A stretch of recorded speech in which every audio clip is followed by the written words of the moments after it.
यह जगत सारा क्षणिक है और आत्मा एक नित्य है।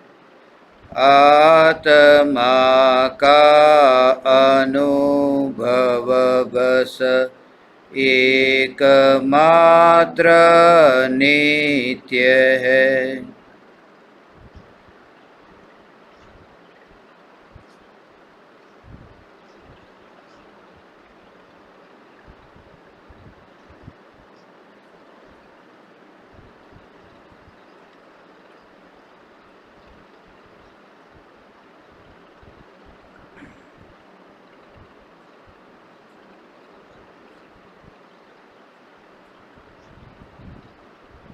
चैतन्य स्वभावी भगवान आत्मा अनादि अनंत शुद्ध चैतन्य मात्र है, ज्ञान मात्र है। मैं शुद्ध चैतन्य मात्र, ज्ञान मात्र भगवान आत्मा हूँ। त्रिकाल शुद्ध चैतन्य परमात्मा हूँ। अनंत गुणाधिपति, एक ज्ञायक देव हूँ।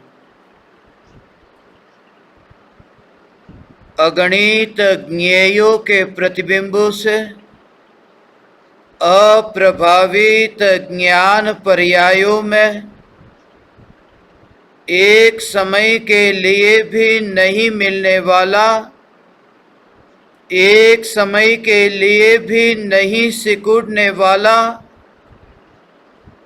त्रिकाल ध्रुव चैतन्य सत्ता मात्र भगवान आत्मा हूँ। राख की दीवार तो अत्यंत दूर, राग का विकल्प तो अत्यंत दूर, निरंतर बहता यह ज्ञान का प्रवाह, सहज जानने रूप परिणमित यह ज्ञान का प्रवाह, सहज ही निर्विकल्प रूप रहकर परिणमित होता यह ज्ञान का प्रवाह,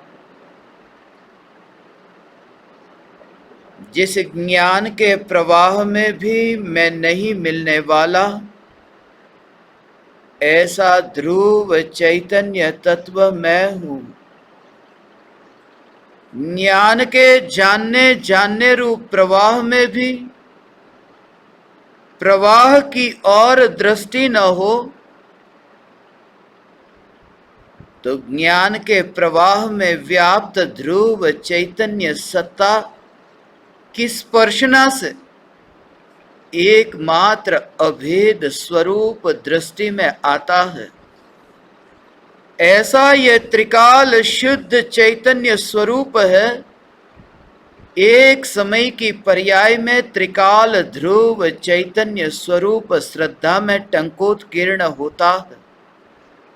एक समय की पर्याय में अनादि काल का अज्ञान का अंधकार दूर होता है।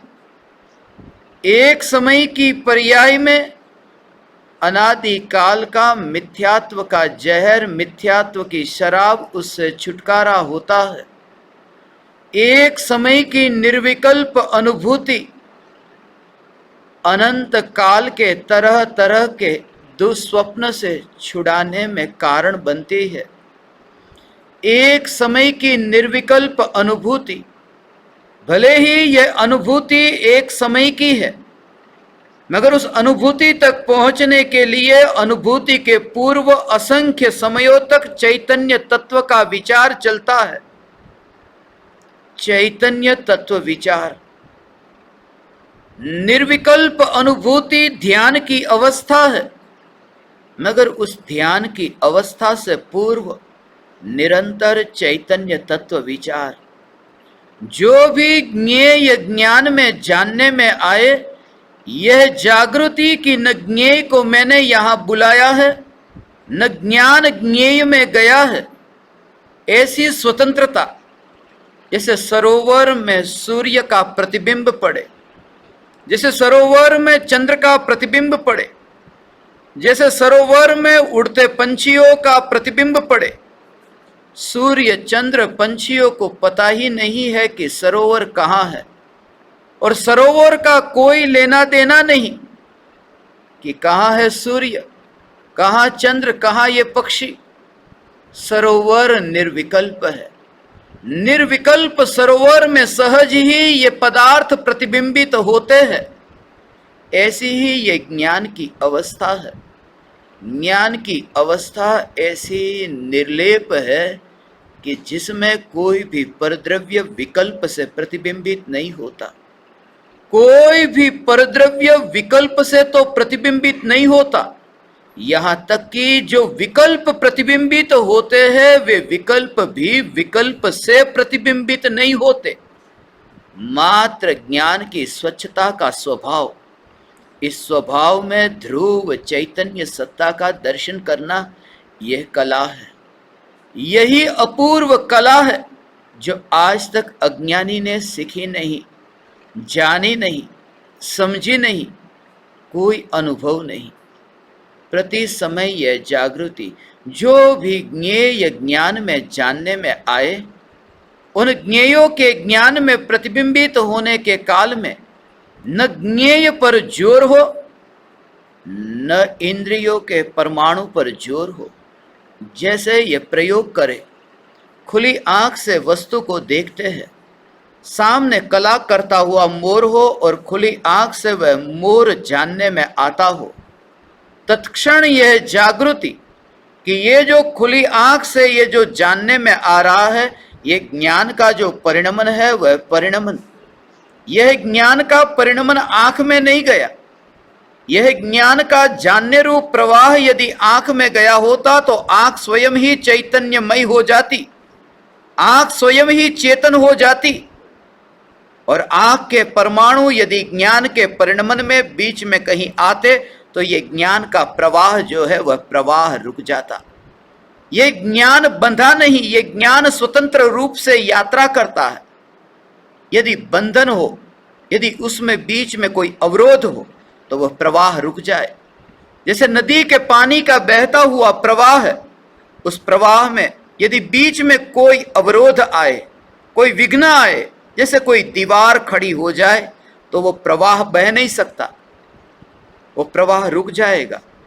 यह ज्ञान का जो निरंतर प्रवाह बहता है, इस प्रवाह में ये ना इंद्रियों के परमाणु, ये राख की दीवार बीच में कहीं पर भी नहीं आती। ये राख की दीवार एक और है, और जो ज्ञान का प्रवाह बहता है वहां कोई भी परमाणु नहीं।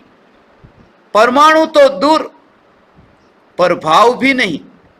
यहां तो सहज ज्ञान का प्रवाह, और उस प्रवाह में प्रवाह का विकल्प नहीं और स्वरूप की स्पर्शना, वह कला है। जैसे नदी के पानी का प्रवाह बहता हो और किनारे पर तुम हो, तुम्हारा हाथ वहां किनारे पर जला, आग से जला है, जलन इतनी हो रही है कि अब क्या करूं, कोई शीतलता चाहिए। तुमने अपने हाथ को वहां से हटाया और उस बहते प्रवाह में हाथ डाला। जो प्रवाह में हाथ डाला उस समय प्रवाह तो बहता है, मगर उस समय यह विकल्प नहीं आता कि यह बहता प्रवाह जैसे ही पानी को हाथ छूता है, छूते ही ये जो शांति लगी, वो शांति बहते प्रवाह की नहीं है। ये शांति है वो शीतलता की, वो स्वभाव की। वो शीतलता को स्पर्श करता है, उसे प्रवाह का विकल्प ही नहीं होता। विकल्प का जला हुआ जो अज्ञानी है, इस ज्ञान के बहते प्रवाह में यदि ध्रुवता को देखे और बिना किसी प्रवाह के विकल्प के, तो प्रत्यक्ष साक्षात ये ध्रुव चैतन्य सत्ता बिना विकल्प के निर्विकल्प अनुभूति में आ सकती है। ये ऐसा ही ये त्रिकाल ध्रुव चैतन्य सत्ता और वर्तमान की एक समय की पर्याय में वो सत्ता का प्रतिबिंबित होना, ये इतना सहज है जैसे लाइव वायर।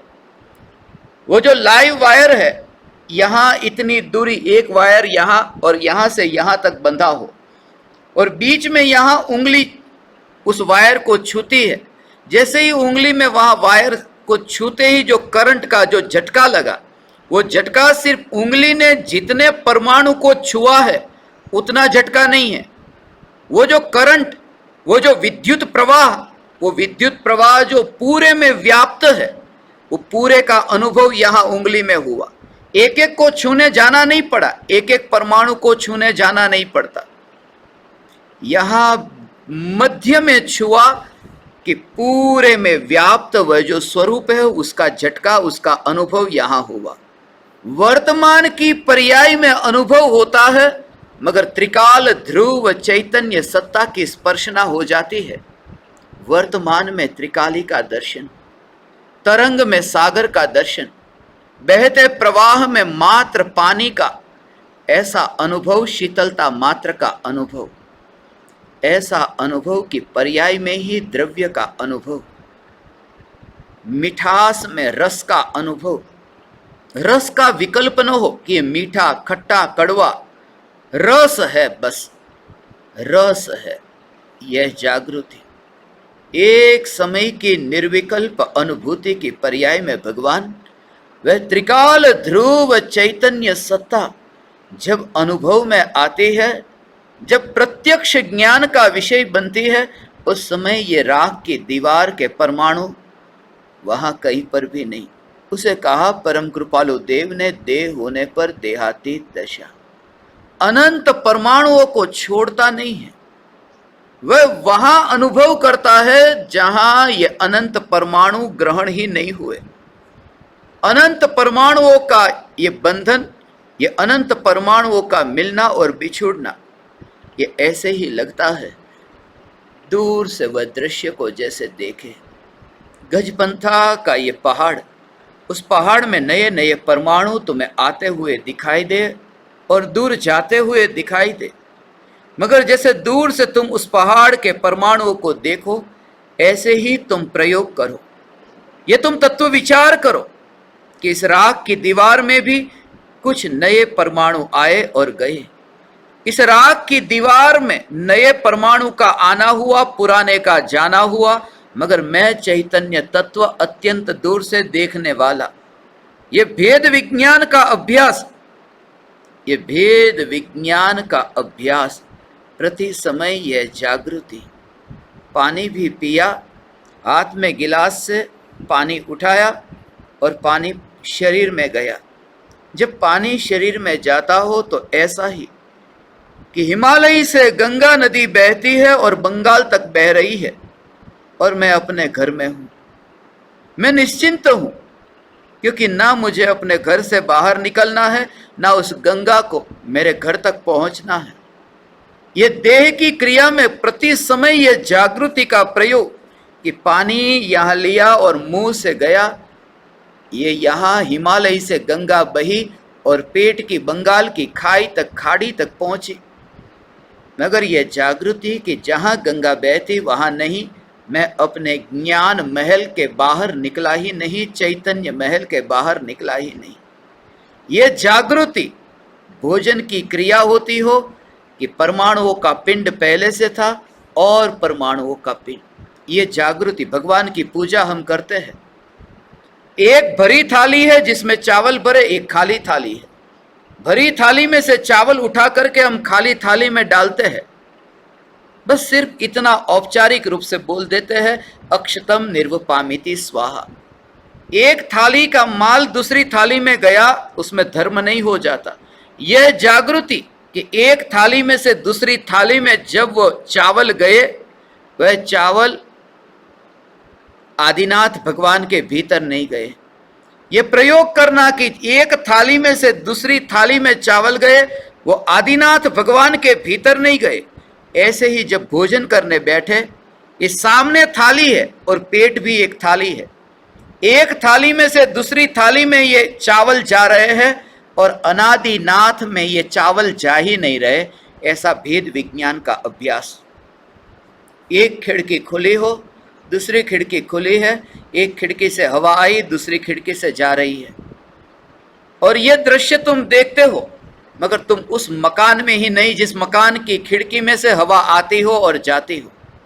ज्ञानी को यह जागृति है, यह जागृति है कि यह राख की दीवार में, यह नाक की ये दो खिड़की में से हवा भीतर आई और फिर बाहर गई, मगर जब मैं उस दीवार में ही नहीं, इस दृश्य को इतना दूर होकर के देखो, तुम देह में हो ही नहीं, देह कभी है ही नहीं। तुम्हारा तत्व विचार और चिंतन ही इस प्रकार का हो, मैं देहधारी नहीं, और देहधारी नहीं यह भी बोलना पड़ता है। वास्तव में तो चैतन्य सत्ता मात्र में भगवान आत्मा, त्रिकाल ध्रुव चैतन्य सत्ता। ये देह भी ज्ञान में प्रतिबिंबित होता हो, मगर तुम्हें अनुभूति हो कि जहां तक मेरा फैलना है, जहां मेरा विस्तार है, वो विस्तार ज्ञान के बाहर नहीं। इसलिए देह की अनुभूति तुम्हें होती ही नहीं है, अनुभूति तुम्हें ज्ञान की होती है, क्योंकि तन्मय हुए बिना अनुभूति नहीं हो सकती। इसलिए अरिहंत भगवान, महावीर भगवान, आदिनाथ भगवान को केवल ज्ञान में जानते हैं। आदिनाथ भगवान महावीर भगवान के केवल ज्ञान में जानने में आते हैं, मगर यह जागृति कि महावीर भगवान लोकालोक को जान सकते हैं, जानते हैं, मगर अनुभव किसी पराये का नहीं कर सकते। अनुभव करने का सामर्थ्य इतना कि अपना ही अनुभव हो सकता है, पराये का अनुभव नहीं हो सकता, क्योंकि अनुभव के लिए तन्मयता चाहिए और तन्मयता पर के साथ होती नहीं है। इसलिए यह कहा कि आबाल गोपाल सभी को भगवान आत्मा अनुभव में आ रहा है, क्योंकि ज्ञान से निरंतर तन्मयता है, जहां फासला ही नहीं। यह कल्पना थी कि सागर में, सरोवर में, तालाब में, पानी में मेरा हाथ जो छूता है, मैं हाथ को, उस पानी को छूते समय ये कल्पना करता हूँ कि मैंने चांद को छू लिया, मैंने सूरज को छू लिया। आज तक किसी भी परवस्तु का अनुभव मुझे हुआ ही नहीं। ये ज्ञान का ही अनुभव हो रहा है, और ज्ञान के अनुभव में पर के अनुभव की कल्पना हो रही है, और वह कल्पना भी ज्ञान में कहीं पर भी नहीं। यह जागृति जैसे दर्पण है, और दर्पण में जो सामने पदार्थ है, वे पदार्थ दर्पण में प्रतिबिंबित होते हैं। जो पदार्थ सामने दर्पण में प्रतिबिंबित होते हो, वे पदार्थ दर्पण में मिलते तो नहीं, मगर यदि वहां दर्पण के ऊपर धूल हो तो पदार्थ वहां दर्पण में प्रतिबिंबित नहीं होंगे। कि धूल आ गई, दर्पण का स्वभाव है वस्तु उसमें प्रतिबिंबित हो, मगर धूल आ गई कि अब पदार्थ प्रतिबिंबित नहीं होते, मगर दर्पण ने अपना स्वभाव नहीं छोड़ा। दर्पण में भले पदार्थ प्रतिबिंबित न होते हो, मगर धूल तो प्रतिबिंबित हो रही है। दर्पण का स्वभाव मिटा नहीं, स्वभाव खंडित नहीं होगा, क्योंकि दर्पण खंडित नहीं हुआ। ये धूल अब दर्पण में प्रतिबिंबित होती है। भले लोकालोक वर्तमान में ज्ञान में जानने में नहीं आता, राग और द्वेष के भाव की धूल जो चिपकी है, कि सर्वज्ञता वर्तमान में प्रकट नहीं होती, मगर राग और द्वेष के भाव की धूल तो जानने में आती है। मुझे क्रोध आया, मान माया लोभ का भाव आया, ये तो जानने में आता है। ये जो जानने में आता है वो ये बताता है कि ज्ञान निर्मल है। विकारी भाव जो जानने में आता है वो ये बताता है कि स्वभाव में विकार का मिलन नहीं हुआ। लाल रंग का शरबत तुम्हें दिखाई देता है तो इतना समझ लेना कि वो गिलास ट्रांसपेरेंट है, वो गिलास गंदा नहीं है। उसका प्रमाण ये कि लाल रंग का शरबत उस गिलास में से निकाल दो और फिर हरे रंग का शरबत डालो, तो गिलास में अब हरे रंग का शरबत डालते ही वो गिलास हरा दिखाई देता है। गिलास हरा हुआ नहीं है, गिलास हरा हुआ नहीं है, हरा शरबत है। और उस लाल शरबत ने गिलास को भी लाल नहीं किया। यदि लाल शरबत गिलास को लाल कर देता तो हरा शरबत जब डाला तो हरा दिखाई नहीं देता। वो अभी दिखाई दे रहा है क्योंकि वो गिलास जो है वह साफ है, वो लाल से वो गिलास लाल नहीं हो गए। ये जागृति की क्रोध का भाव अभी आया और गया, फिर मान का भाव आया, वो मान का भाव जानने में आया। इसका मतलब कि क्रोध का भाव ज्ञान को गंदा करके नहीं गया, ये ज्ञान निर्मल है। क्रोध का भाव ज्ञान को मलिन नहीं करता, ऐसे ही अनंत विकारी भाव ज्ञान को मलिन नहीं करते। और समझदार व्यक्ति में यह भेद विज्ञान है, ऐसा भेद विज्ञान कि भले गिलास में लाल रंग का शरबत है, मगर यह बात झूठी है, गिलास में लाल रंग का शरबत है ही नहीं। क्यों? क्योंकि गिलास में जब लाल रंग का शरबत कहते हो, शरबत ने जिस स्पेस को ऑक्यूपाई किया है, जिस खाली जगह को रोका है, वहां गिलास है ही नहीं। और जहां गिलास के परमाणु हैं, जिस परमाणु को गिलास के परमाणु ने जिस आकाश को रोका, वहां पर शरबत नहीं है। दोनों अपने अपने में है, शरबत गिलास में नहीं है और गिलास शरबत में नहीं है। ऐसा भेद विज्ञान कि ज्ञान जो है उस ज्ञान में क्रोध का भाव नहीं है और क्रोध का भाव है वहां ज्ञान नहीं है। ऐसे भेद विज्ञान का अभ्यास, ये अभ्यास करते करते वह दशा प्रकट होगी। आपकी जो ये भावना है ध्यान के बारे में समझने की कि ध्यान का स्वरूप कैसा, ज्ञान से ध्यान की यात्रा चैतन्य तत्व विचार से, ध्यान ढलता है न्यायक पर, अंदर ले जाना नहीं। अपन क्या करते हैं कि ध्यान को बाहर से हटा करके अंदर लाना है, ध्यान को अंदर लाना नहीं है। आत्मा का ध्यान आत्मा के अंदर कैसे लाऊं मैं? ध्यान को अंदर लाने का मतलब यह है कि ध्यान कहीं बाहर है और बाहर से अंदर लाना है। ये ऐसा है जैसे कुएं में पानी है और पानी जो कुएं में से बाहर निकलता है, तो पानी का प्रवाह वो बाहर निकलते ही पानी बाहर बहता है। वो बहते पानी को एक मोटर चालू की कि पानी ऊपर उठ रहा है और पानी फिर बाहर गया। क्या पानी को अंदर लाने के लिए क्या करना है? कुछ भी नहीं, सिर्फ मोटर बंद हो जाए कि पानी को अंदर लाना नहीं है, अंदर का पानी अंदर रह जाता है। ये जो आत्मा का ध्यान है वो ध्यान को अंदर लाना नहीं है, ध्यान अंतर्मुख सहज ही हो जाता है जब पर की रुचि की मोटर बंद हो जाए, पर पदार्थों की ज्ञेयों की आसक्ति बंद हो जाए, बस वह प्रवाह तो बह रहा है। कहते हैं कि ध्यान के कारण वह सहज धारा बहती है। कर्म का उदय अब न रहा, मिथ्यात्व न रहा कि ज्ञानी को ज्ञान की धारा बहती है। कोई आवरण अब न रहा कि यह सहज धारा बहती है, ऐसा नहीं है। जैसे एक झरना हो, झरना बहता है और झरने के बीच में वहां पर एक पत्थर आ गया। वो पत्थर अभी बीच में है और उस पत्थर को आपने हटाया। अब वो जो झरना प्रवाह जो बहता है, उस पत्थर का हटना हुआ इसलिए झरना बहा है, ऐसी बात नहीं है। झरने का वो स्वभाव है, बहना उसका स्वभाव है, पत्थर उसको बहा करके नहीं गया है। पत्थर बीच में से हट जाना और अपना जो स्वभाव है उस स्वभाव का प्रवाह बहना। इसलिए ध्यान से आत्मा प्राप्त होता है ऐसा नहीं, आत्मा प्राप्त ही है। ध्यान से तो ये होता है कि दुर्ध्यान का पत्थर हट जाता है और उपयोग अंतर्मुख होकर अपने में स्थिर होता है। ये ध्यान की अवस्था, ज्ञान से ध्यान की अवस्था, प्रति समय यह जागृति, ये जागृति के अंतर्मुख होने के लिए कुछ भी नहीं करना। ज्ञान में ज्ञान का दर्शन होते ही उपयोग अंतर्मुख होता है, उपयोग अंतर्मुख होता है। अपने घर से बाहर निकले हो तो घर पर आने का मार्ग पूछना। जब तुम अपने घर पर ही हो और स्वप्न में हो, और स्वप्न में कल्पना से तुम ये मानते हो कि मैं अभी अमेरिका में हूँ या मैं अभी यूरोप में हूँ, ये कल्पना से मानते हो। अब अपने घर पर आने के लिए क्या करना? पहले तो टिकट बुक करो, फिर एयरपोर्ट जाओ, फिर विमान में बैठो, फिर भारत आओ, फिर अपने घर तक पहुँचो। ये कुछ भी नहीं करना, सिर्फ जागे कि पाया कि वो जो मैं था वो सब कल्पना में था। जब आत्मा की अनुभूति होती है तब अंतर्मुख नहीं होता, आत्मा की अनुभूति होती है तब उस स्वरूप की ओर ध्यान जाता है जिस स्वरूप का कभी पर में जाना हुआ ही नहीं।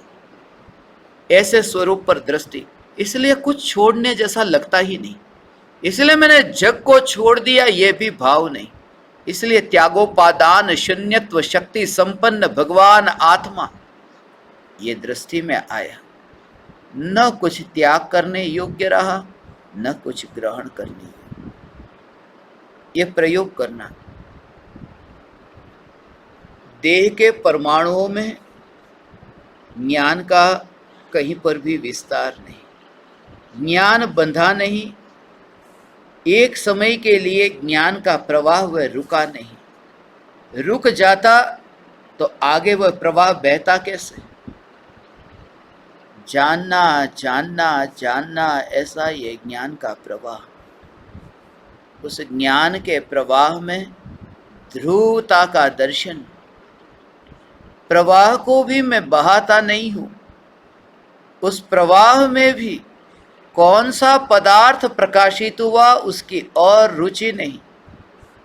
उस प्रवाह में ज्ञान की पर्याय का परिणमन कैसा हुआ उसकी भी रुचि नहीं। मात्र ज्ञान स्वभाव की स्पर्शना, उसका भाव ये। दो प्रकार की अवस्था होती है, एक है ज्ञेय की अवस्था और दूसरी है ज्ञान की अवस्था। तो जो ज्ञेय ज्ञान में जानने में आते हैं वो दो अवस्था। जैसे मोर है तो एक मोर की अवस्था, और दर्पण है तो दर्पण की अवस्था। ये दो अवस्था। मोर की जो अवस्था है, मोर की अवस्था मोर में है, और दर्पण की अवस्था दर्पण में। पानी दो प्रकार से, एक तो गिलास की अवस्था और दूसरा कि जिस गिलास में पानी है उसकी अवस्था। आकार दोनों का है, गिलास का भी आकार है और पानी का भी आकार है। कोई पूछे कि ये गिलास का आकार और पानी का आकार ये किसके कारण है? कि दोनों स्वतंत्र है, एक दूसरे के कारण नहीं। कि गिलास का आकार जैसा है ऐसा ही पानी का आकार, जैसा आकार ऐसा पानी का। ऐसा कहा उसके कारण नहीं, ऐसा ही आकार पानी का है मगर अपने कारण। यदि गिलास पानी को उस आकार का बनाता तो पत्थर के टुकड़े डालो उस गिलास में, वो नहीं होता। वो पानी का ऐसा स्वभाव है कि उस आकार में खुद में ऐसी शक्ति है कि वो उस आकार में पानी होता है। तो पहली बात कि गिलास का जो आकार है, पानी का जो आकार है, एक जैसा है। दूसरी बात कि गिलास के आकार के कारण पानी का आकार नहीं है, पानी का आकार अपने कारण। अब तीसरी बात कि जो प्यासा व्यक्ति है वो गिलास के आकार को देखता है या पानी के आकार को देखता है? कि जो प्यासा है वो गिलास के आकार को भी नहीं देखता और पानी कौन से आकार में वो भी नहीं देखता। जब पानी अपन पीते हैं तो अंदर पानी जाता है तो जीभ को जैसे ही छूता है, कभी आकार का विकल्प ही नहीं आया। आकार नहीं है ऐसा नहीं, आकार तो है मगर आकार दृष्टि में नहीं आता। वो दृष्टि में जो आया है वो बस शीतलता, मेरी प्यास छिप गई। इसलिए वस्तु बिना आकार की नहीं होती। आत्मा निराकार नहीं है, आत्मा का आकार है। जैसे गिलास के जैसे आकार का पानी है, ऐसे ही देह के आकार का आत्मा है। मगर जब अनुभव होता है तब उस आकार की ओर ध्यान नहीं है, कौन से आकार का, कैसे आकार का। इसलिए निराकार कहा। आकार वाला होने पर भी निराकार कहा है। यह स्वरूप है कि मैं चैतन्य परमात्मा, न गिलास के आकार की ओर ध्यान है, न पानी के आकार की। और यदि चाहना करे मुझे इस गिलास में ही पानी क्यों दिया, मुझे इस प्रकार का ही पानी क्यों दिया, तो वो प्यासा रहेगा। वो चाहे कि ऐसा ही चाहिए तो वो प्यासा रहेगा। पानी के आकार का भी रस नहीं। इसका मतलब ये है कि जब सामने मोर है तो मोर का आकार, और मोर को जब ज्ञान में जानने में आया तब मोर के जानने की ये ज्ञान की अवस्था है। न तो तुम मोर की अवस्था की ओर जोर दो, फोकस वहां मत करना, और न तो तुम मोर को जानने वाली जो ज्ञान की अवस्था है, प्रेजेंट की, वर्तमान की, उसकी ओर जोर दो। तुम्हारा जोर हो कि वो ज्ञान की अवस्था जो है उसमें मूल वस्तु क्या है? कि ज्ञान है। जो नहीं बिखरेगा, नहीं मिटेगा, जो टिक कर रहेगा। तुम मटके पर जोर मत दो, तुम मिट्टी पर जोर दो, क्योंकि मटका फूटेगा, मिट्टी नहीं फूटेगी। जोर तुम्हारा पर्याय पर न हो, जोर तुम्हारा उस सत्ता पर हो। मगर जब तुम मिट्टी पर जोर देना चाहते हो तो मिट्टी कोई ऐसे ही नहीं होगी, वो मटके में ही मिट्टी को देखना है कि नहीं तो अब मुझे अकेली मिट्टी लाके दो तभी मैं मिट्टी देखूंगा, कि नहीं ऐसा हो नहीं सकता। जब भी वो अकेली मिट्टी आएगी तब भी तुम शिकायत करोगे कि ये पिंड वाली क्यों लाए। वहां पर भी पिंड की अवस्था होगी, कोई ना कोई शेप तो होगा, बिना शेप की मिट्टी सामने नहीं आएगी। तो जब भी वस्तु सामने आएगी तब शेप के साथ में, आकार के साथ आएगी, मगर आकार के साथ में आने पर भी आकार पर दृष्टि ही नहीं जाती, स्वरूप पर। इसलिए तो गुड़ का आकार है। गुड़ का आकार होने पर भी, कैसा भी गुड़ को जब अपन चबाते हैं, मिठाई के टुकड़े को चबाते, रसगुल्ला गोल है, अब रसगुल्ले को चबाया, चबाते समय रसगुल्ले का अंदर आकार रहा या नहीं रहा, शेपलेस नहीं हो गया, टेढ़ा मेढ़ा कैसा भी चबाते समय वो आकार तो है अंदर। जब चबाते हैं तब उसका आकार है, मगर कभी आकार का विकल्प नहीं आता, मीठे रस को चख कर के आनंद लेते हैं। ऐसे ही जो ज्ञान की अवस्था है, उस ज्ञान की अवस्था पर जोर ही नहीं। इसलिए ज्ञानी को यहां भेद ज्ञान होता है। अज्ञानी शुरुआत करता है कि ये घर मेरा नहीं, पुत्र मेरा नहीं, मुझे उसमें रुचि नहीं। ज्ञानी कहते हैं ये घर पुत्र, ये जो है, ये जो जहां ज्ञान में जानने में आते हैं, इस ज्ञान की अवस्था में ही मुझे रुचि नहीं है। मैं उस ज्ञान की अवस्था में ध्रुवता का दर्शन करता हूं, इसलिए ज्ञान की अवस्था पलट जाती है, मगर मेरा आनंद नहीं मरता, आनंद टिक कर के रहता है, क्योंकि जोर है मिट्टी पर, मटके पर नहीं। और ये प्रयोग करे तो ऐसा आनंद आएगा प्रयोग करने पर कि अनंत परमाणु, ये मिट्टी बिखर जाएगी, मगर मिट्टी के बिखरने पर भी जोर सत्ता मात्र चैतन्य पर रहेगा। इसलिए तो नई नई अवस्था ज्ञान की पलटती है। अवस्थाओं के पलटने पर भी, अवस्थाओं के बदलने पर भी रोकता नहीं है कि ये अवस्था ज्ञान की क्यों पलट गई, विकल्प ही नहीं आता। रास्ते पर यदि सोना मिला, कभी ये विकल्प आता है कि ये अंगूठी क्यों मिली, ये अंगूठी के बदले में कोई चूड़ी मिलती, कुछ और मिलता, वो दृष्टि में नहीं आता कि मुझे सोना मिल गया। तो उसी रूप में कि उसकी अवस्था वर्तमान में कैसी है, किस रूप में है, वो विचार ही नहीं। और अवस्था बदलती है मगर वो श्रद्धा नहीं बदलती। जैसे उसके लिए हमारी वर्तमान की दशा को समझो कि हम जब सांस लेते हैं, सांस भीतर गई, सांस बाहर आई, तो हमारे शरीर का आकार बदलता है। सांस जब भीतर गई तो पेट बाहर निकला, सांस बाहर आई तो पेट अंदर गया। ये जो शरीर की अवस्था बदलती है, मगर अवस्था के निरंतर बदलने के काल में भी हमारी श्रद्धा नहीं बदलती।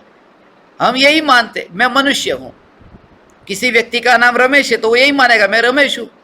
अब सांस अंदर जाए या बाहर आए, आकार मोटा हो, पतला हो, छोटा हो, बड़ा हो, संकोच हो, विस्तार हो, वो मानता है मैं रमेश हूं बस। ऐसे ही ये ज्ञान की अवस्था में परिवर्तन तो आएगा, मगर परिवर्तन में भी वो सत्ता को ही मानता है कि मैं चैतन्य हूं। वो विकल्प ही नहीं आता है, वो विकल्प ही नहीं आता, उसका प्रयोग किए बिना नहीं हो सकता। अज्ञानी प्रयोग करता है पर से बचूं, और ज्ञानी का प्रयोग है पर को जानने वाली ज्ञान की पर्याय से बचूं नहीं, उसमें ही मैं सत्ता का दर्शन करूं। बचना तो किसी से भी नहीं है, बचने की जरूरत क्या, कोई मारने के लिए आता हो तो बचूं, मगर मुझे तो कोई मारने आता नहीं जिस सत्ता की ओर मैं देखता हूं। तो इसलिए वहां मरने का भय नहीं रहता। अंतर सहज ही, उपयोग अंतर्मुख होता है। तत्व विचार से रस्सी कटती जाती है। जैसे रस्सी कुएं के साथ में, वहां रस्सी को अंदर डालो घड़े को, कि वहां रस्सी घिसती जाती है, अभी घड़ा अंदर गया नहीं। आपने देखा हो कि जो घड़ा अंदर जाता है वो जाता है मगर फिर ऊपर आ जाता है। फिर वो अंदर जाता है, फिर ऊपर आ जाता है, मगर वो जो रस्सी घिसती जाती है अंदर जब घड़े को डालते हैं, कि 2 साल 5 साल ऐसा हुआ कि एक बार ऐसा हुआ कि वो जो रस्सी पूरी तरह से कट गई कि वो घड़ा अंदर चला गया। उस घड़े को अंदर डालने के लिए कुछ भी नहीं करना पड़ा, रस्सी कटी कि घड़ा अंदर गया। उसका स्वभाव है कि वो घड़ा नीचे की ओर जाए, उसका स्वभाव है वो नीचे की ओर जाए, ऐसा उसका स्वभाव है। तो क्या किया कि रस्सी कटी तब वो घड़ा अंदर गया। ऐसे ही जो ध्यान है, वो ध्यान भगवान आत्मा में ढला अंदर गया ये कहते हैं। उसके लिए वो रस्सी कटनी जरूरी है। वो मिथ्यात्व की रस्सी है। मिथ्यात्व की रस्सी कटती है चैतन्य तत्व विचार से। वो धीरे धीरे पतली होती, कटती जाती है, और वो चैतन्य तत्व विचार जब इतना घनीभूत हो जाए कि वो रस्सी कट जाती है, और जब उपयोग अंतर्मुख होता है तभी तो अकर्ता भाव प्रकट होता है। इसलिए ज्ञानी को अकर्ता भाव प्रकट सम्यक दर्शन होने के पहले हुआ ही नहीं था। उसका कारण ये बहुत महत्वपूर्ण कारण, ये जो ज्ञान है दरवाजे को जानता है, खिड़की को जानता है, तो ज्ञानी को ये जागृति है कि इसमें भी मेरा कर्तृत्व नहीं है। क्यों नहीं है? उसका रहस्य। 4 बजे सम्यक दर्शन प्रकट हुआ, तो 4 बजे उपयोग जब अंतर्मुख हुआ ना, तब वो विकल्प से उपयोग अंतर्मुख हुआ कि निर्विकल्प होकर के? निर्विकल्प हुआ।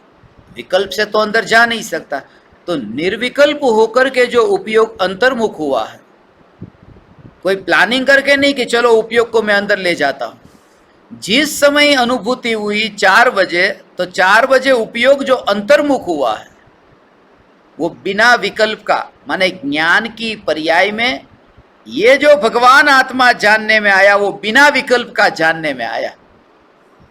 बिना विकल्प का जानने में आया। ये श्रद्धा हो गई कि ज्ञान का जो जानने का कार्य है वो बिना विकल्प का होता है। ऐसा पहले से भ्रम में वो कि ये व्यक्ति है तो ही मेरा जीवन चलता है, और उस व्यक्ति की मृत्यु हो जाए और फिर भी आपका दिन अच्छी तरह से जाए तो पता चलता है उसके कारण मेरा कुछ भी नहीं चलता था, मैं तो ऐसे ही जी रहा हूं देखो। तो विकल्प मर गया मगर ज्ञान का जीवन चला, इसलिए श्रद्धा हो गई कि विकल्प से ज्ञान का कार्य नहीं होता। और फिर ऐसा हुआ कि 4:01 पर अब पर को जाना, कुर्सी को जानते हैं, तो ये नहीं मानते कि ज्ञान जो कुर्सी को जानता है वो विकल्प से जानता है, क्योंकि अनुभव हुआ है कि विकल्प से तो जानना होता ही नहीं। इसलिए भले कितने ही विकल्प ज्ञानी को होते हो, मगर श्रद्धा यह है कि ज्ञान का जानना जानने से ही होता है, विकल्प से नहीं होता। और जो ज्ञान का कार्य विकल्प से नहीं होता, मेरा कार्य प्रभाव से नहीं होता, तो मेरा कार्य परद्रव्य से कैसे होगा? इसलिए आंख खुली होती होने पर भी मैं आंख से नहीं जानता हूं, कान होने पर भी मैं कान से नहीं जानता हूं। वो श्रद्धा अनुभूति के बल पर प्रकट होती है। ऐसी ये चैतन्य तत्व की अनुभूति, ये ज्ञान दीपक तुम्हें प्रकट हो, यह अनुभूति ध्यान ढला ज्ञायक भर, बिना विकल्प का सहज ही उपयोग अंतर्मुख होता है। तीनों की ओर ध्यान नहीं। पानी 3 प्रकार का होता है। एक पानी है पानी शब्द, दूसरा है पानी वस्तु, और तीसरा है पानी को जानने वाला जो ज्ञान है, उसे भी पानी कहते हैं। एक सूर्य है, यह सत्ता स्वरूप वस्तु। एक सूर्य शब्द है, और एक है सूर्य जिस पानी में प्रतिबिंबित होता है, वहां का सूर्य। तो ये 3 प्रकार है। तो वो जो पानी शब्द है वह भी पानी नहीं है। पानी को जानने वाला जो ज्ञान है वह भी पानी नहीं है। पानी की जो सत्ता है वही पानी है। उसको शास्त्र की भाषा में ऐसा कहते हैं कि पानी शब्द नहीं से देखो तो प और जो वहां पर काना मात्रा ये, तो वो जो है वो पानी, वो शब्द जो है वो शब्द नहीं से उसे पानी कहते हैं। शब्द नहीं से, अर्थ नहीं से जो पानी है वो सत्ता स्वरूप जो वस्तु है पानी H2O, उसको पानी कहते हैं। और ज्ञान नहीं से देखो तो पानी को जानने वाला जो ज्ञान है वह पानी है। तो पानी जैसे तीन प्रकार का, ऐसे सूर्य का तीन प्रकार के, सूर्य जो है कि वहां पानी में भी सूर्य नहीं है और सूर्य शब्द जो है उसमें भी सूर्य नहीं है। ऐसे ही भगवान आत्मा ये बोला तो आत्मा शब्द में भी नहीं है और आत्मा जहां जानने में आता है वहां पर भी आत्मा नहीं है। और जानने में आया है मगर वहां अंदर नहीं आया है, सिर्फ जानने में आता है। दर्पण में वस्तु प्रतिबिंबित हुई है मगर दर्पण में नहीं आई। अनुभव वहां होता है मगर अनुभव के अंदर वो नहीं जाता है और जो अनुभव के अंदर नहीं प्रवेश करता। तो 4 बजे सम्यक दर्शन हो ने तो ऐसा कि अनुभूति की पर्याय है 4 बजे। तो अनुभूति की पर्याय में भगवान आत्मा अंदर नहीं गया, अंदर चला जाता तो अनुभूति की पर्याय तो मर गई, एक समय की पर्याय है, तो भगवान आत्मा भी मर जाता। यदि अंदर गया होता तो उसमें मिला होता। तो इसलिए अनुभूति की पर्याय में जानने में आया, वहां प्रतिबिंबित हुआ मगर अंदर नहीं आया। और इसलिए कि मैं भगवान आत्मा जिस अनुभूति की पर्याय में प्रतिबिंबित हुआ हूं उस अनुभूति की पर्याय में भी गया नहीं हूं, अनुभूति की पर्याय में भी जा सकता नहीं हूं, तब फिर ये देह में, ये घर में, मैं भारत देश में, मैं मध्य लोक में, ये सब बातें फिर झूठी। मैं नहीं गया क्योंकि अनुभूति की पर्याय में ही मैं नहीं जाता। अनुभूति की पर्याय में उसका भाव अंदर में ग्रहण करना, ऐसा अनुभूति की पर्याय में भी जो ध्रुवता नहीं जाती है। विचार चलेगा, ये वो विचार भी पर्याय में होगा, ये जो विचार करेंगे ना वो विचार पर्याय में होगा, मगर इस प्रकार के विचार से वो त्रिकाली ध्रुव का, वो जो चैतन्य तत्व विचार का जोर बढ़ेगा, वो चिंतन उसी प्रकार से होगा। इसलिए जो चिंतन ऐसा कि मैं राग वाला नहीं हूं, द्वेष वाला नहीं हूं, ऐसा नहीं, मैं ध्रुव चैतन्य हूं, वो चैतन्य की सत्ता पर ही ऐसा विचार चलता रहे। जो विचार हो उस विचार में भी रस नहीं, इसलिए विचार चलते चलते वो मरना होता हो, विचार का मरना। मगर ज्ञानी ने परिणाम को नहीं पकड़ा है, परिणाम की पकड़ नहीं है वरना दुखी हो। जोर है सत्ता स्वरूप वस्तु पर, छाया पर जोर नहीं। तलवार लेकर के उस छाया को कितना ही काटे कटती नहीं। जोर सत्ता स्वरूप वस्तु पर, अवस्था पर जोर नहीं। एक बच्चा है, अभ्यास करता है कि जो परछा सूरज के किरणों में उसकी परछा पड़ती है तो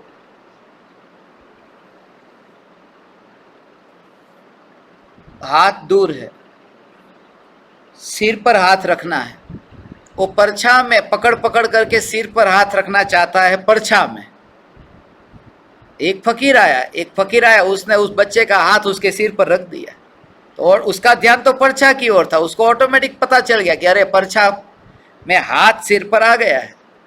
तो परछा में परिवर्तन लाने के लिए परछा पर जोर नहीं देना है, यहाँ शरीर पर जोर दिया कि वहां ऑटोमेटिक वो होगा। इसलिए पर्याय पर जोर नहीं देना है। वो द्रव्य का जोर यदि होगा तो पर्याय में ऑटोमेटिक वहां पर परिवर्तन आता है। हम पूरा ऐसा कि बस ध्यान कैसे करूं, ध्यान कैसे हो, ध्यान का विचार मत करो। ध्यान तो पर्याय है, मुझे ध्यान की जरूरत नहीं है, ध्यान को मेरी जरूरत है। क्योंकि ध्यान किसका करेगी पर्याय, मेरा करेगी ना। और अनादिकाल से ध्यान नहीं हुआ। ध्यान कभी भी आत्मा के बिना होता नहीं है, मगर आत्मा ध्यान के बिना हो सकता है। इसका मतलब यह हुआ कि ध्यान के लिए तो आत्मा चाहिए ही चाहिए। आत्मा आपके ध्यान में, यदि वो ध्यान को आत्मा में डुबकी लगाना है तो आत्मा चाहिए। तो ध्यान को किसी की जरूरत है, मगर जो ध्येय है उसको किसी की ध्यान की जरूरत ही नहीं है, क्योंकि अनादिकाल से बिना ध्यान का जीवन जिया ने, वो ध्यान की पर्याय ध्येय का आश्रय लिए बिना जीती ही नहीं है। इसलिए जिसको पराये की जरूरत पड़ती वो मैं नहीं, इसलिए ध्यान भी मैं नहीं। मैं चैतन्य ध्येय हूं, मैं ध्येय हूं, उसमें भी मैं सत्ता मात्र हूं। ध्येय का भी भाव छूट जाता है। मैं ध्येय हूं कि किसका ध्येय हूं, उसमें भी विकल्प आएगा, ध्यान का ध्येय हूं। मैं सब्जेक्ट नहीं हूं, मैं तो ऑब्जेक्ट हूं। मैं ऑब्जेक्ट हूं, मैं ही ऑब्जेक्ट हूं, माने सब्जेक्ट जो है वही ऑब्जेक्ट हूं, ऐसा मैं। मगर वहां वो विकल्प ही नहीं आता कि मैं ध्यान नहीं हूं, मैं ध्येय नहीं हूं। वहां सत्ता मात्र में हूं ऐसा विचार चलता है कि वो ध्येय बन जाता है और ध्यान हो जाता है।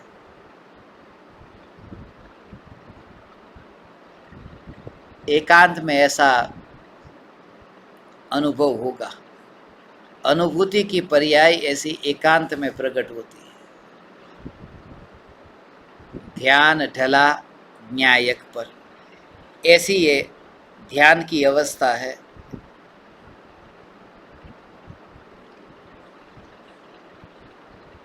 सबसे ज़्यादा जो शुरुआत करते हैं वो ऐसे ही कि बस कैसे भी करके वो छुटकारा देह से हो, संयोगों से हो, पूरा हमारा फोकस वहाँ पर रहता है।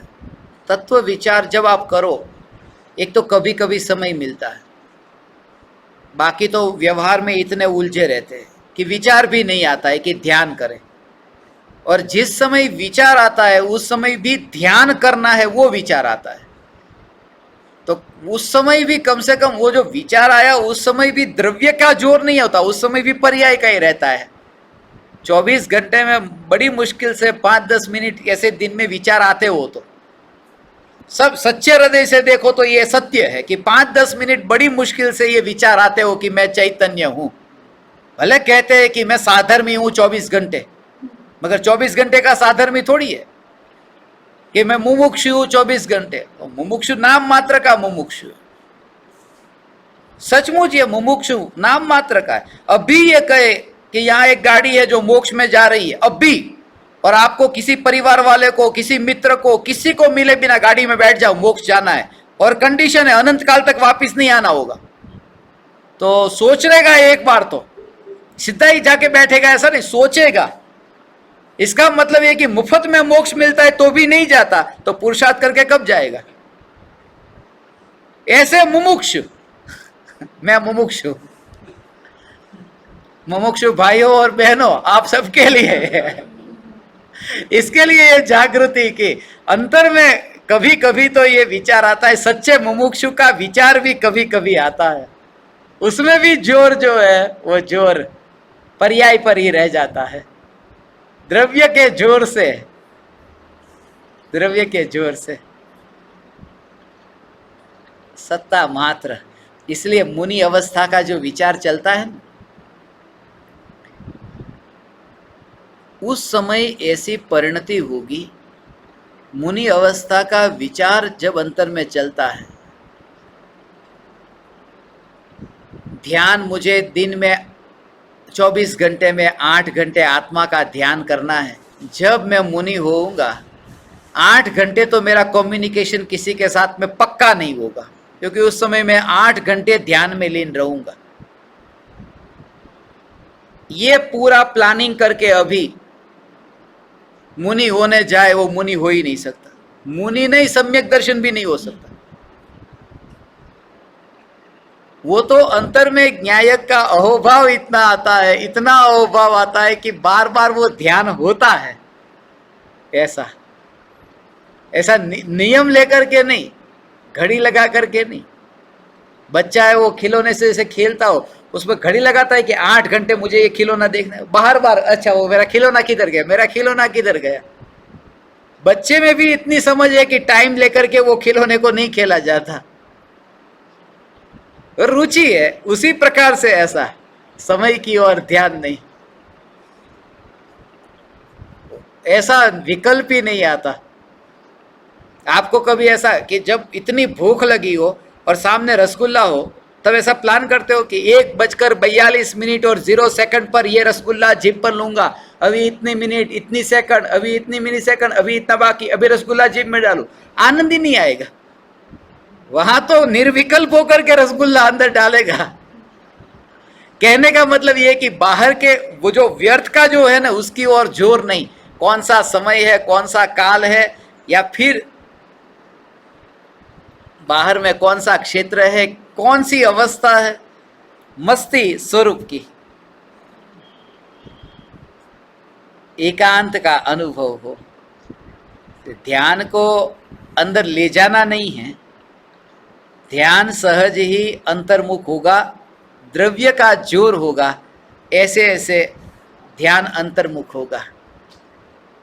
हे ज्ञान दीपक, आपको ऐसी दशा प्रकट हो जैसे जैसे विकल्प शांत होते जाएंगे, ऐसे ऐसे वो स्वरूप जो है, वो स्वरूप का प्रतिभा, स्वरूप का भाव भाषण स्पष्ट होता जाएगा।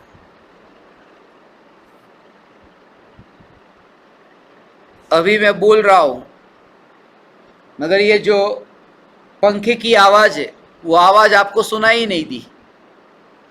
अभी मैं चुप हो जाऊं तो उस आवाज सुनाई देगी। वो जब कोई ऐसी कोलाहल सुनाई देती है कि जिस कोलाहल में जो मूल बात है, वो मूल बात हमारे सामने नहीं आती, हमारी समझ में नहीं आती, कि उपयोग इतना सूक्ष्म नहीं होता। इसलिए विकल्प का कोलाहल इतना अंदर चलता है कि उसमें वो स्वरूप तो अभी भी है, मगर वो स्वरूप की पुकार अंदर से नहीं सुनाई देती है, क्योंकि व्यर्थ के इतने विकल्प है। मगर शक्ति है।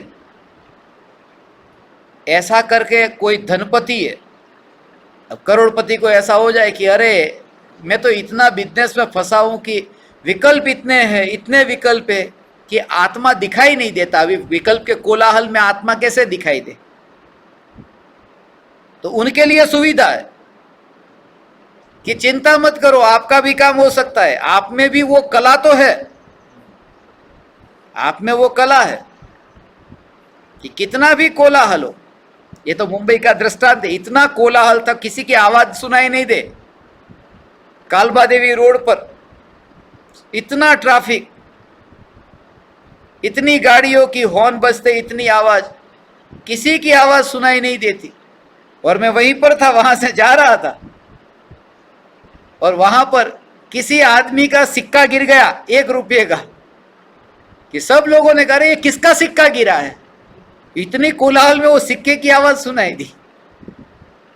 तब से ये विचार आया कि रुपये की महिमा है तो कोलाहल में भी वो सिक्के की आवाज सुनाई देगी।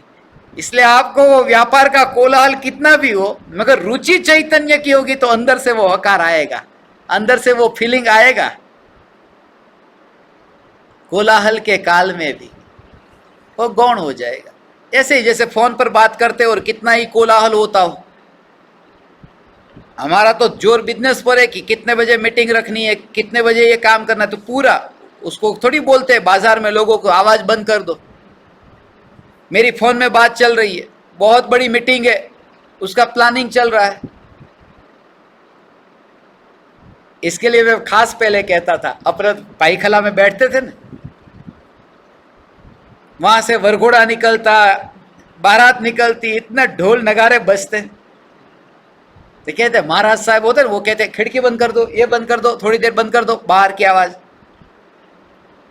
और मैं इनको कहता, ये जो ढोल नगारे बज रहे, ये किसको जानने में आ रहे हैं, उसका भेद विज्ञान तुम उस समय करो, चलो।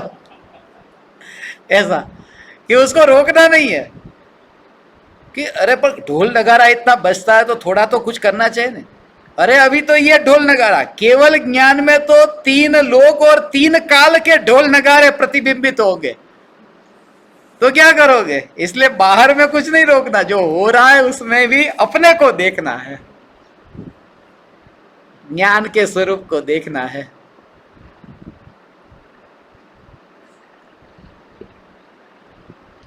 ये प्रयोग करने पर ध्यान सहज होगा। भेद विज्ञान से, ध्येय से और ध्यान से, दोनों के विकल्प से छुटकारा हो। मैं ऑब्जेक्ट भी नहीं, मैं सब्जेक्ट भी नहीं, ऐसा दो में से कोई विचार नहीं। मैं ज्ञाता और मैं ज्ञेय नहीं, चैतन्य मात्र हूं। जानने वाला ही जानने में आ रहा है। वो विकल्प से छूट करके एक अभेद निर्विकल्प होगा।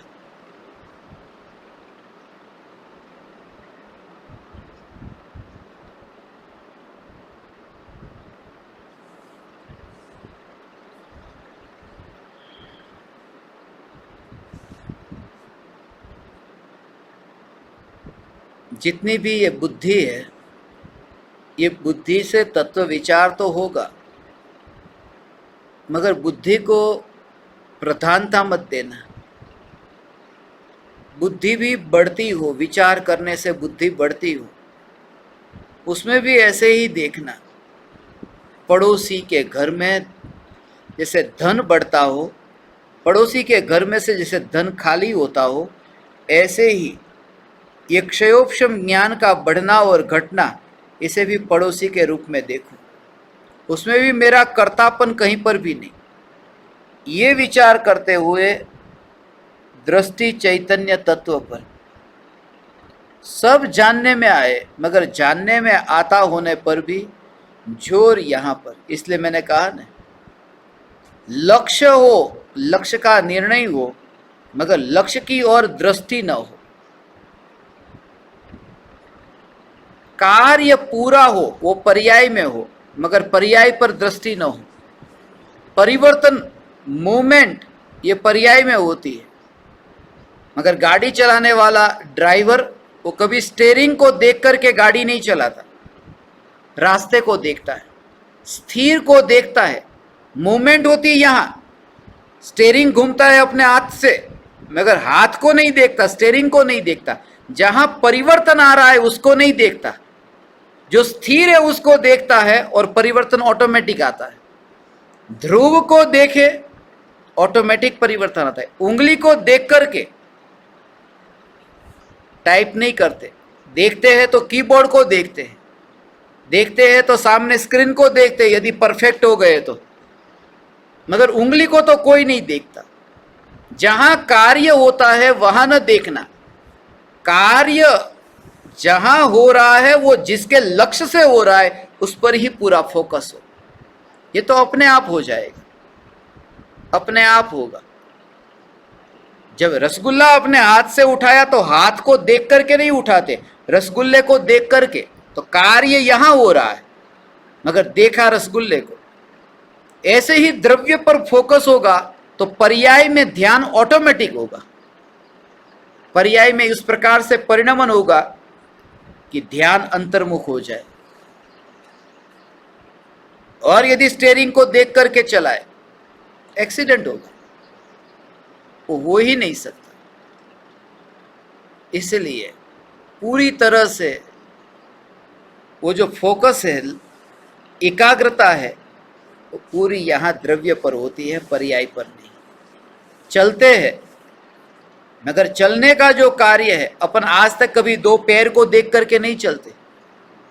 मुनिराज के बारे में अभी बता रहे थे ना, ये मुनिराज 4 हाथ जमीन देख करके चलते, जमीन देख करके चलते, पैर को देख करके नहीं चलते। स्थिर को देखो, ऑटोमेटिक तुम्हारा चलना होगा।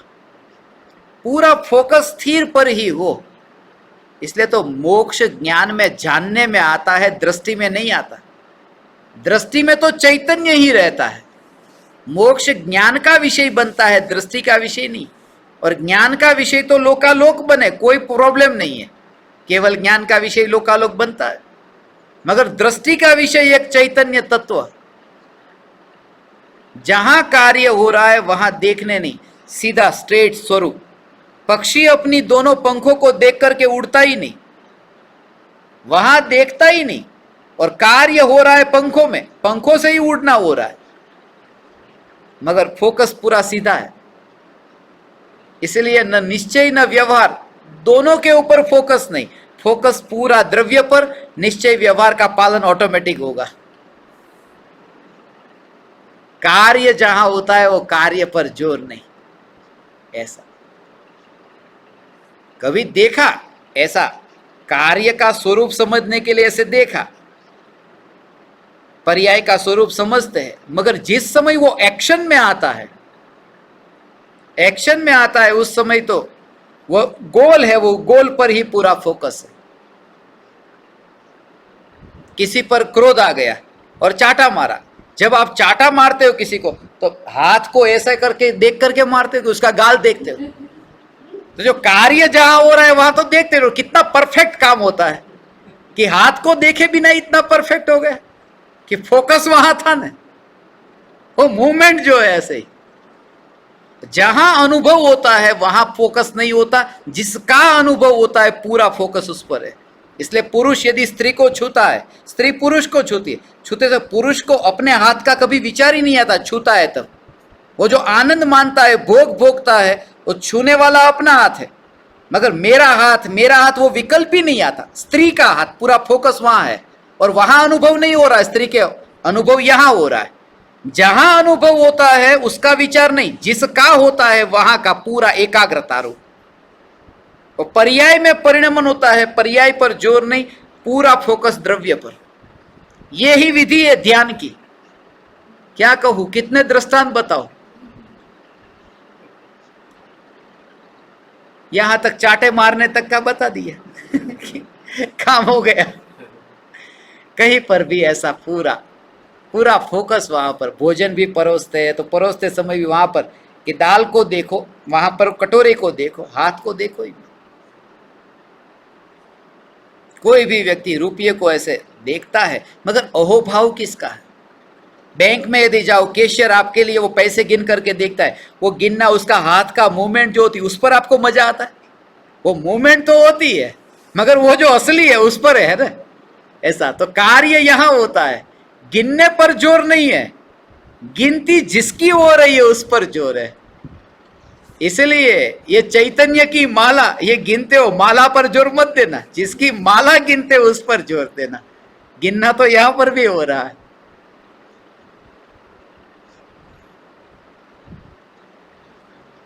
ऐसी श्रद्धा के साथ में ये प्रति समय ये जागृति बनी रहे। ध्यान का जो ध्येय है उस ध्येय पर पूरा जोर, मगर ध्येय के रूप में नहीं, ये सत्ता मात्र मैं हूं, ध्येय बना करके ये मेरा ध्येय है ऐसा करके नहीं। उस समय तत्व विचार करना कि चैतन्य तत्व ध्येय है, मगर ये ध्येय से भी हट करके, ध्यान से भी हट करके, ध्यान ध्येय के विकल्प से हट करके ये स्वरूप ही मैं हूं, ये स्वरूप ही मैं हूं, ये स्वरूप ही मैं हूं।